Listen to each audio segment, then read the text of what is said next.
Quick reading for March the 1st to March the 2nd. Leo, your cards are the 8 of Swords, the Temperance, and the 10 of Cups. So ang nakikita natin dito may lalabas sa lungga, no?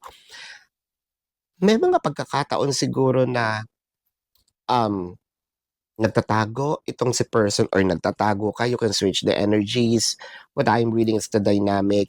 Parang unti-unti nang magpapakita. Kung hindi man ito in literal form na magpapakita, it could also be a message. Ngayon, kung meron sigurong either kung ikaw ito na ayaw mo siya makausap, siguro pagbibigyan mo siya ng chance na magkaroon kayo ng small conversation, magkakaroon kayo ng, kumbaga, kahit sandali, no, maipaparamdam dito sa nag-aantay na hindi pa natapos itong relationship, na hindi ito matatapos ng ganun-ganun lang. Na parang bibigyan ng pag-asa na there is still a chance, no, to grow.